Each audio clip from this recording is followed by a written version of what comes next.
The morning Scarlett drizzled hot caramel down the front of my work shirt. She didn't panic. She didn't apologize. She set the saucepan down on the stove, looked me dead in the eye, and said, "You were going to hate that meeting anyway." That was the moment I understood I was in serious trouble. Not because of the shirt, a white Oxford I'd paid $38 for at Target, and told myself was perfectly professional, and not even because of the caramel, which was somewhere around 300 degrees when actively cooking and significantly more hostile than coffee in terms of laundry outcomes. It was the way Scarlett said it, calm, almost amused, like she was doing me a favor and just waiting for me to catch up. My name is Leo Hartman. I'm 28, a UX designer at a mid-sized tech firm in Austin that makes project management software nobody loves, but everybody uses. I've lived in the same two-bedroom apartment off South Congress for 11 months, the first 2 alone, the last 9 with Scarlett. She moved in after my previous roommate took a remote job in Denver and gave me 3 weeks' notice. The apartment was $1,400 a month, not bad for the neighborhood, unmanageable on one income. I posted on a local group and got 12 responses in 2 days. I interviewed 4 people in person. Scarlett was the third. She showed up in a flour-dusted jacket she hadn't noticed yet, carrying a tote bag with a carton of coconut milk sticking out the top. She shook my hand, looked around the apartment once, and pointed at the kitchen. "How do you feel about someone using this a lot?" I said that was fine. I didn't ask follow-up questions. I probably should have.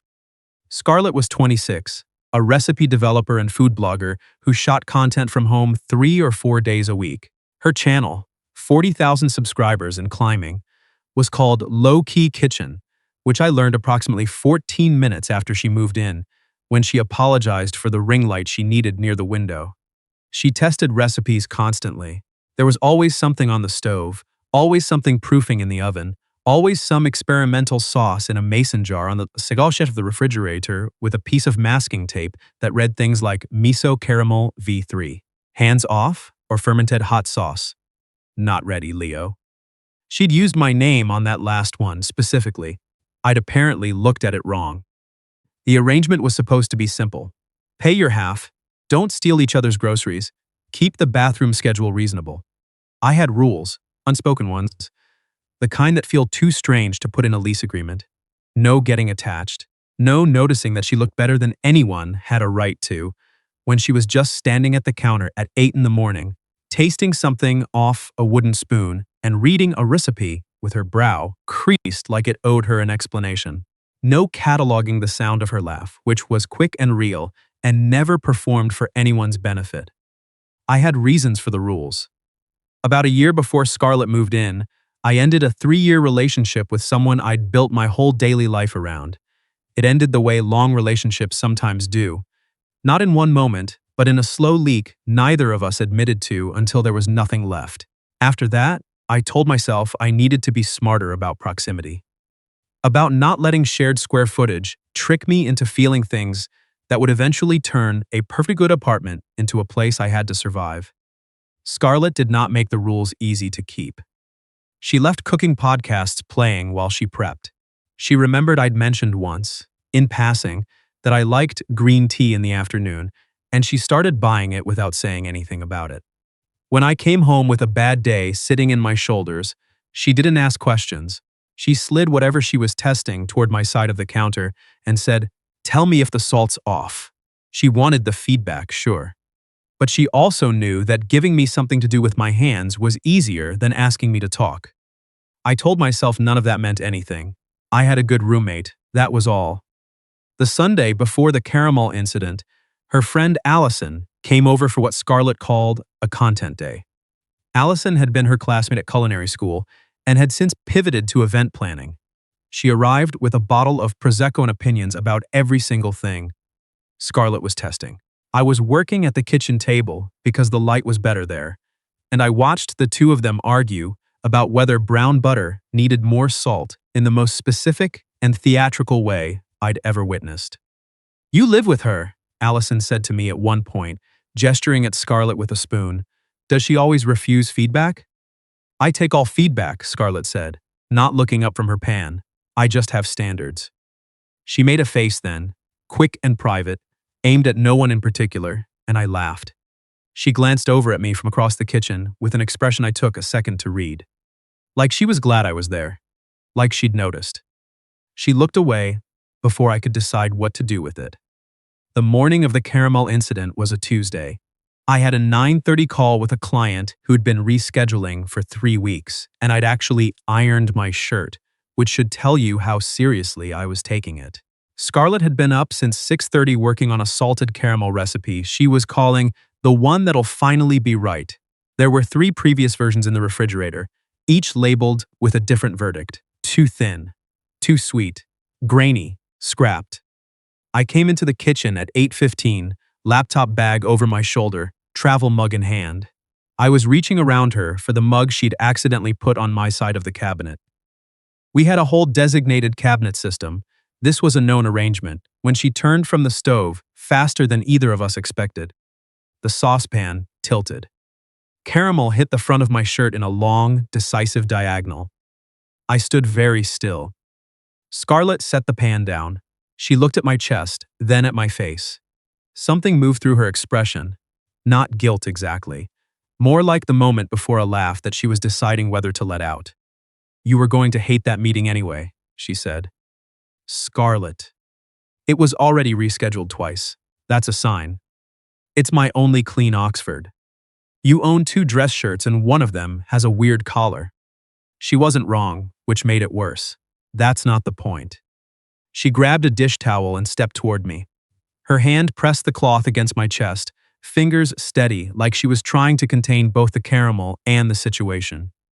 Through the cotton, the warmth of it spread. She was close, closer than we normally stood, closer than the kitchen strictly required. She looked up at me. I don't know what was in my face right then. Whatever it was, she didn't look away from it. I stepped back. I told myself it was to change clothes. My friend Jason texted while I was pulling a clean sweater on in my room. He'd been trying to come over for weeks to watch the playoff game and had finally locked in Saturday. He added at the end, "Also bring your roommate, she's hilarious." I didn't respond to the second part. Saturday arrived anyway. Jason came with his girlfriend Priya and a 12-pack of Shinerbach, which is what you bring when you're in Austin and you're trying to look like you've figured the city out. Priya brought chips and 2 kinds of salsa. Scarlett made a third in about 12 minutes, which Priya declared unfair, and then quietly finished most of. The game was fine. I didn't retain much of it. I was too aware of Scarlett 2 feet away on the couch, feet tucked in under her, arguing with Jason about whether Austin was still technically affordable or whether that conversation had quietly retired itself. She was wrong, for the record. He was also wrong. I stayed out of it and pretended to watch the score. At halftime, Priya followed Scarlett to the kitchen for something. Jason leaned over immediately. "So," he said. "No. I haven't said anything yet. You have a specific face." He glanced at the kitchen doorway and then back at me. "You watch her like she's the only thing in the room worth paying attention to." "I'm watching the game. The Rockets aren't even your team. You've looked at the clock twice in 10 minutes, and both times your eyes went right back to her." I drank my beer. "She's my roommate." "Sure." He nodded with a kind of patience that was genuinely irritating. "And how's that working out?" I didn't answer, which was its own kind of answer, and we both knew it. After the game ended, Priya pulled Jason toward the door by his jacket sleeve and mouthed something at me over her shoulder that I absolutely pretended not to see. Scarlett was already collecting empty bottles, moving around the apartment in that easy, settled way she had, like the space had rearranged itself around her months ago and stopped minding. I started on the dishes. She came and stood beside me at the sink. "Your friend is perceptive," she said. "He's nosy." "Those aren't mutually exclusive." I rinsed a glass. "What did Priya say to you?" "Nothing interesting." A pause. She asked how long we'd been dancing around each other. The water kept running. "What did you tell her?" "That we weren't." "Good." She didn't believe me. I turned off the tap. The apartment went quiet, and somewhere below us a party was going, the bass carrying up through the floor just enough to feel. I turned to look at Scarlett. She was leaning against the counter with her arms folded, which she did when she was working something out, and hadn't decided whether to say it yet. Leo, she said. Scarlet. The corner of her mouth moved. You say my name to avoid answering. I've noticed. I'm acknowledging I heard you. Very diplomatic. She unfolded her arms.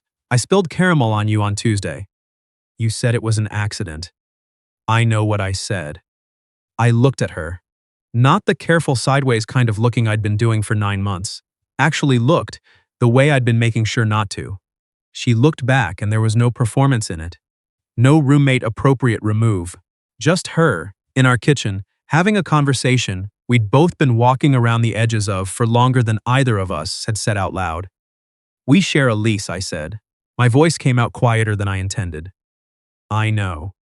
If this gets complicated, it's already complicated. She stepped away from the counter.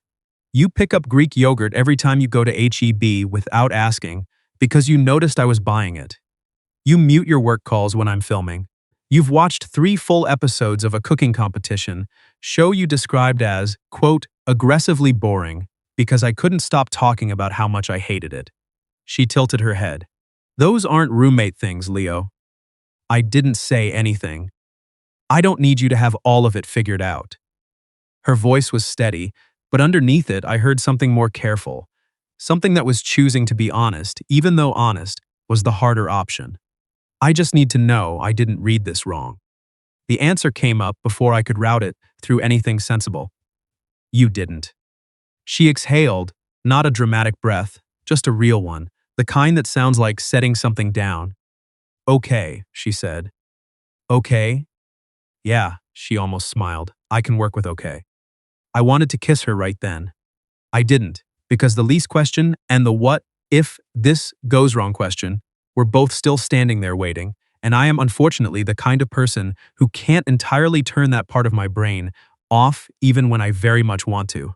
So instead I said, can I take you to dinner this week? Not as roommates. She looked at me for a moment. You're asking me on a date while we're doing dishes at 11 at night. Yes. A real smile then yes. We went Thursday. There's a place on East 6 that's been there long enough to survive 3 rounds of neighborhood changes and still has the same bartender. Scarlett ordered the brisket tacos and took a bite of my enchiladas before I'd finished one. I pretended to object. She pretended to take that seriously. Halfway through dinner, she put her fork down. Tell me why you kept pulling back. I turned my glass. My last relationship was 3 years. We'd built everything together. When it ended, every single part of my day was tied to her somewhere. I had to relearn how to live in my own apartment. How long before I moved in? About a year. She was quiet for a moment, and then I moved into your apartment. Yeah. And you liked me right away. I looked up. Is that a question? No. She said it without any edge to it. Just clearly. I know I liked you immediately. I figured you'd catch up. I laughed, surprised by it. How long did you give me? I'd set a personal deadline for some time before the lease renewal. Very patient. I had a backup plan. What was the backup plan? Spill something on you. I stared at her. She held my gaze for exactly 1 second before her expression broke, and she laughed. And I laughed, and the restaurant kept going around us like none of it had shifted. I reached across the table and took her hand. She let me. Her fingers curled into mine in a way that felt less like a beginning and more like something finding its correct position after a long time of being slightly off. I don't want you to feel like a guest, I said, in your own home. If we try this and it doesn't work, I don't want you sitting in your room wondering if I blame you for it. She looked at me steadily. Can I tell you something? Yeah. I've moved 8 times in 5 years, 3 different cities. I got very good at keeping every place temporary in my head, because they always were. A pause. Your apartment is the first place I've lived where I stopped doing that, where I started thinking of it as home. Her hand tightened around mine. So I need you to know I'm not here by accident. I know what I want. I knew before the caramel. Something in my chest let go that I hadn't realized was being held. I know what I want too, I said. The slow smile then, not the quick deflecting one she used to end conversations, but the other one. The one I'd only seen when she pulled something from the oven that came out exactly the way she'd meant it. We walked home. October in Austin is still warm enough to take your time, and we did. Stopped at a corner store for sparkling water, stood outside for 20 minutes, talking about nothing that mattered and everything that did. By the time we got back to the building, I'd forgotten to be anxious. At the door to our apartment, she stopped and turned. Before I could think of what to say, she kissed me. Brief and certain, one hand on my jacket. It landed like a period at the end of a sentence that had been running much too long. When she pulled back, she said, "I've been thinking about doing that since you reorganized the fridge and put my yogurt at eye level." That was just practical. It was thoughtful. She turned her key in the lock. With you, that's usually the same thing. We stayed up until almost 2, sitting on the couch not watching anything, just talking. There were whole rooms in her I hadn't found yet. She'd wanted to go to art school before culinary school. She had a notebook in her kitchen drawer she never showed anyone, full of flavor combinations, too experimental to ever post. She didn't talk to her dad. She'd lived in Portland, Chicago, and Tucson before Austin, and none of them had stuck the way she needed something to stick. I told her about the relationship before, not just that it ended, but that I'd known for months before I said anything, and that the worst part was feeling relieved when it was over, that the relief had taken a long time to stop feeling like a verdict on who I was. That took honesty, she said. Mostly it took 2 years of not looking at it directly. She laughed quietly and leaned into my shoulder. I put my arm around her without thinking, which was new, the not thinking part. The apartment was dark, except for the lamp in the corner, and Austin moved quietly outside the window, and I sat there thinking about how strange proximity was, how it had once felt like the entire problem, and now felt exactly like the point. The next morning, I made coffee and waited. She came out at 7:20, hair up and unfinished, wearing an old band t-shirt that was clearly not hers originally, looking half asleep and entirely unbothered. When she saw 2 mugs already on the counter, she stopped and gave me a look. "You knew how I took it," she said. "3 weeks after you moved in." That's either sweet or slightly unnerving. "Probably both," I said. "I've made peace with it." She took the mug and stood next to me at the counter, our shoulders touching the way they had been for months without either of us naming it. Someone in the building next door was mowing at 7 in the morning, which is a thing people in Austin apparently have decided is acceptable. We complained about it together.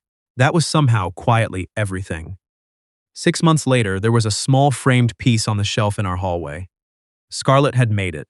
The frame was from the nicer section at Target, and inside, mounted against a white card, was a small square of caramel-stained cotton she'd cut from the ruined Oxford. Beneath it, in her handwriting, the Inskident, version 4 was the one that finally worked. I told her framing a piece of a destroyed shirt was genuinely unhinged behavior. She said everything good that had happened started in that kitchen, and the shirt was documentation. I said that was a real stretch. She said, "You're still here, aren't you?" I was. She had a point. Allison came to visit that spring and spent about 11 cents looking at the frame before turning to Scarlett and saying, "You are so weird." Then she hugged her. Then she looked at me and said, "Good job finally catching up." I poured her a glass of wine and didn't argue with any of it. The day we said I love you, hers first, mine about 4 seconds behind, both of us in the kitchen on a Wednesday, with a batch of brown butter cookies cooling on the rack between us, she said it the way she did most things, directly, without ceremony, like she'd been holding it for a while and had simply decided it was the right moment to put it down. I set down my fork. She raised an eyebrow. "Too fast?" "No," I came around the counter, not remotely. I said it back. She didn't cry, but her face did something quiet and honest that I've thought about many times since, the way you think about things you want to hold on to. Then she handed me a cookie and said, "Tell me if the brown butter ratio is right." It was. It had been for a while. She just needed someone to say so out loud. What would you have done if your roommate told you their accident wasn't really an accident? Have you ever had one moment, one small, ordinary thing that quietly rearranged everything? Tell me about it in the comments. And if you want more stories like this one, you know where to find us, whispered Barely. Subscribe if you're staying.